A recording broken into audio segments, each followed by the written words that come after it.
So I'm here, as you can see, and it is my 36th birthday. Confetti, right? 36. How do I feel about 36? Hmm. Well, I'm 4 years closer to 40. It's just that when I was younger, I just never really thought about being 36.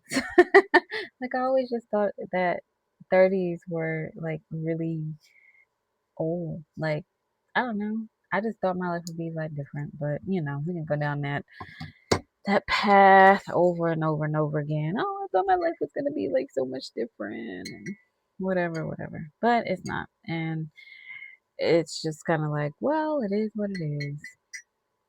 So today I'm gonna have my tea. Okay. Gonna have my tea.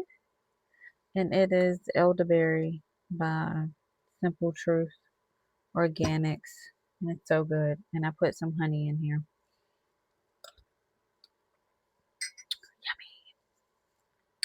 But as the night concludes, um, I had a pretty good birthday. I had a pretty good birthday, and I really can't complain about it. I did whatever I wanted to do, and I stayed at home. Didn't have to go anywhere and do anything like extravagant. I just spent the day with myself, doing whatever I wanted to do at the moment. But I did work out. I got me an exercise bike, like the little cycle bike, because I do like riding bikes.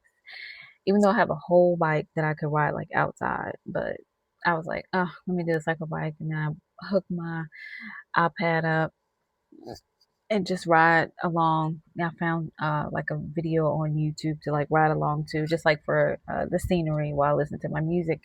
And so I did 8 miles on my bike today for like 30 minutes, and that was just like so awesome. And I'm happy that I did that. I felt good, and then I had some wine, and then I watched a little bit of Netflix, and then I decided to, hey, I want to go get something to eat, and so I did my hair, and I ended up meeting my brother out for dinner, and I was fine with that. So yeah, and so now I'm here, and I'm making a video starting 2026 off with being consistent. And yeah, it's so funny because me and my brother, we have a joke now that I'm pretty consistent with being inconsistent. Okay. And so for 2026, we're going to try to change that. So I Uh, love this light.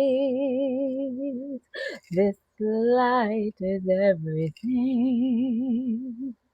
And I feel so lovely. Okay.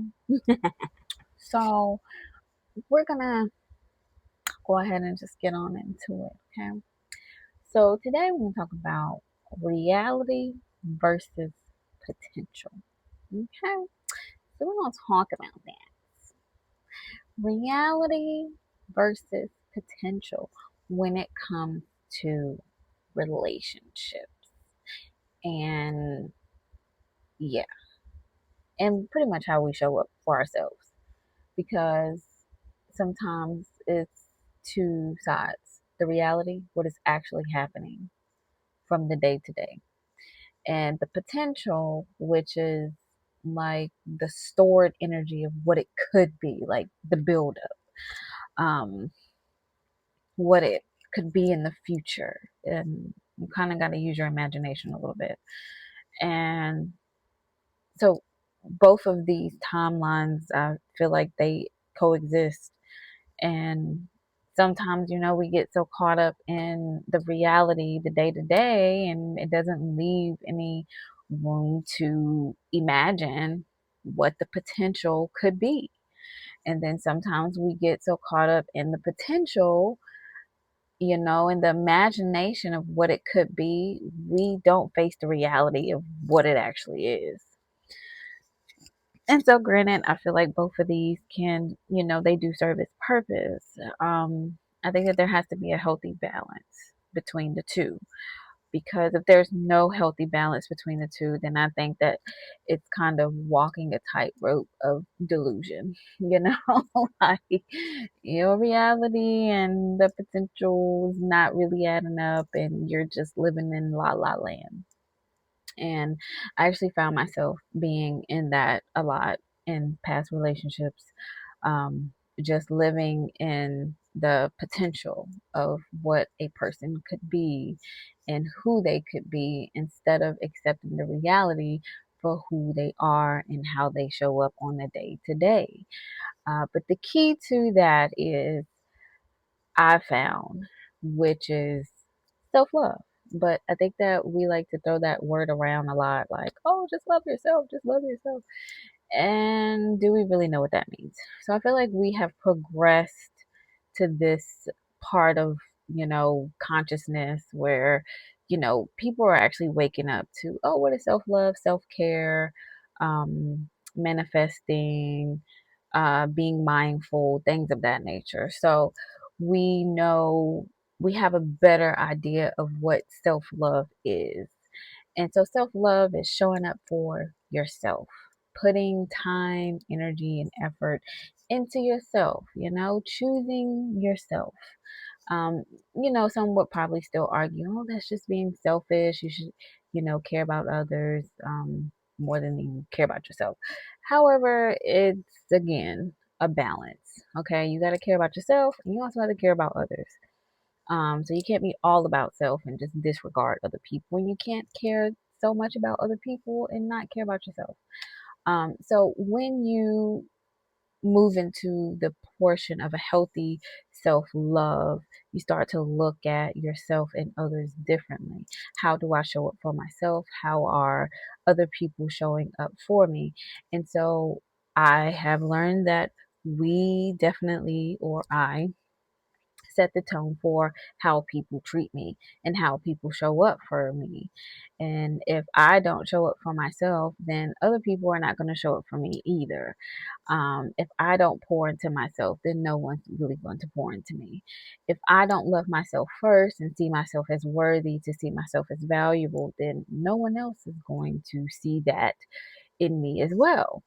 And sometimes we do meet people that do see special things in us. And again, that's going back to the potential. We can meet someone and say, oh, they're such a lovely person, and they have the potential to be so great.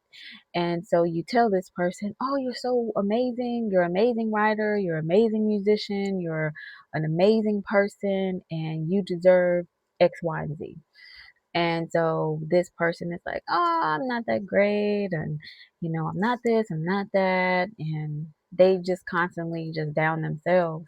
And it's just kind of like, okay, you have someone that is trying to pour into you, but because the self love and the self worth and the value is not there within them initially, they cannot receive the love and the encouragement that you're trying to give them.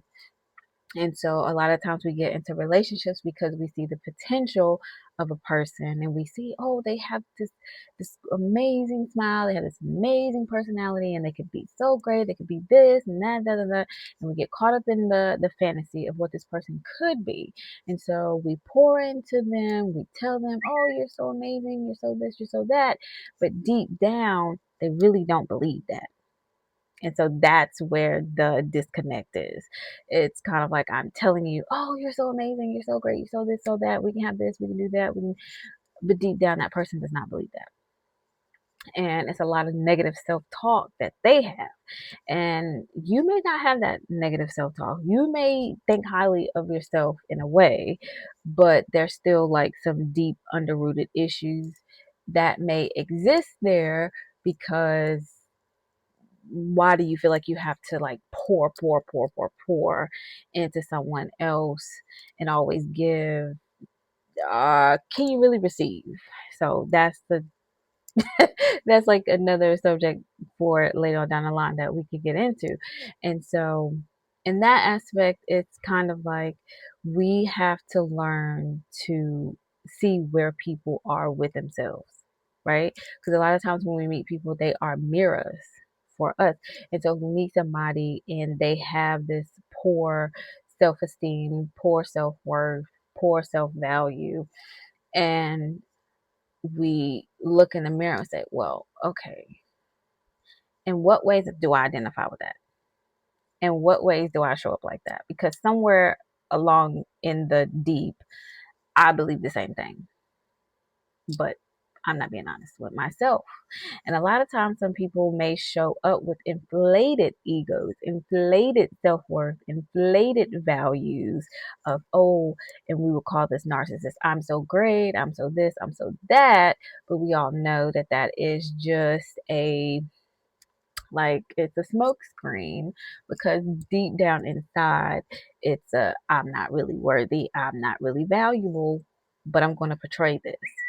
And, some people that are definitely in tune with their emotional intelligence, and I mean, and who they are and where they stand, they might be able to see through that. It's kind of like, oh, well, you say this, that, you're this and you're that, but the actions and, other things, it's just not really pointing to that and solidifying what you're saying.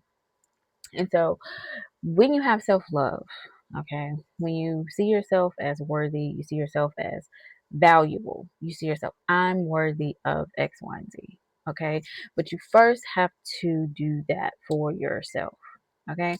So if someone says, I am worthy of deep love, how do you show yourself deep love? What does that look like for you? Like, what do you do to show yourself deep love and deep care? Like, do you listen to yourself? Do you praise yourself? Do you constantly critique yourself?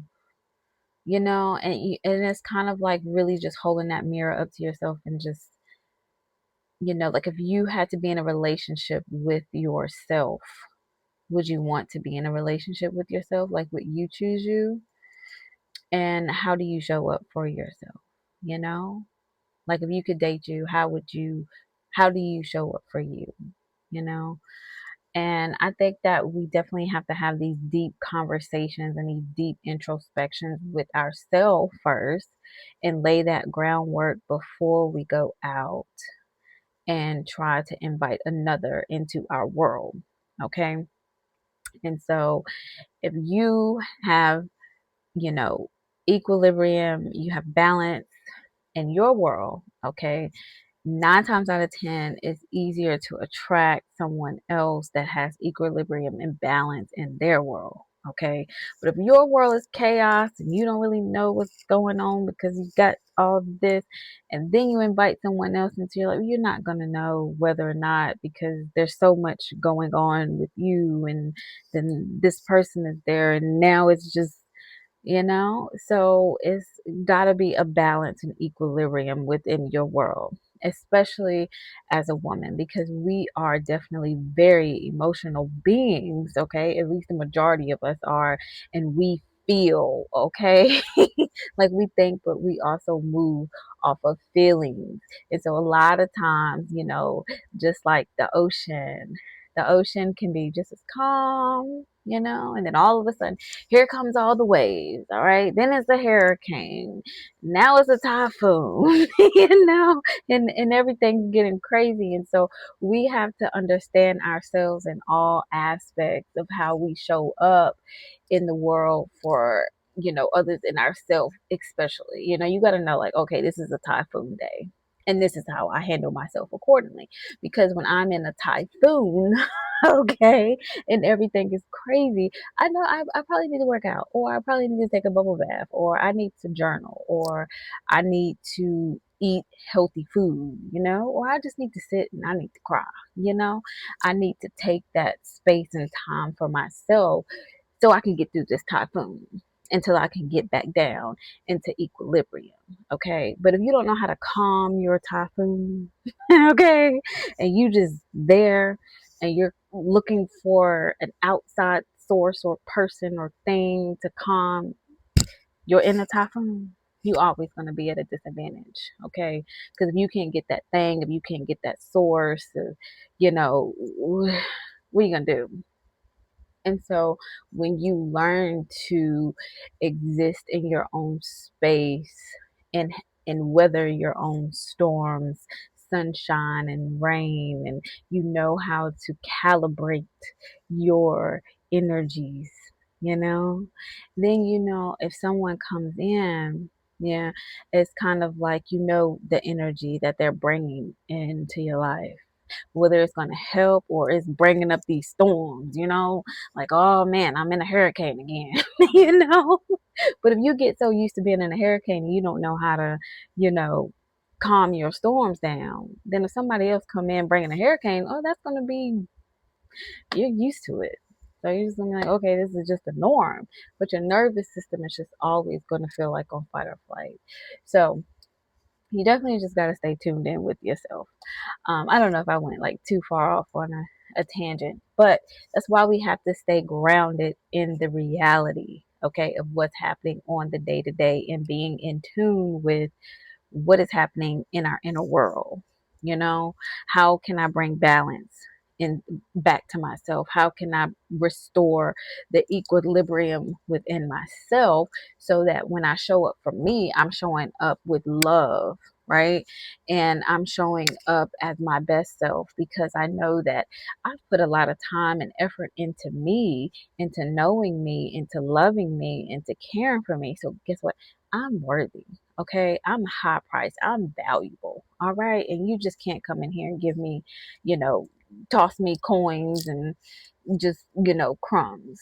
No, no, no, no, no. You got to come in and you got to stand correctly. And you got to be in equilibrium and balance with yourself because over here, we don't exist in chaos. Okay. And so, yeah. Because we don't want to live in a world of delusion. So I hope all that makes sense. So this is just going to be, you know, part one of a series. I don't know, but one thing we're going to be is consistent. Okay, not consistent in being inconsistent. All right, that's the model for 2026. All right.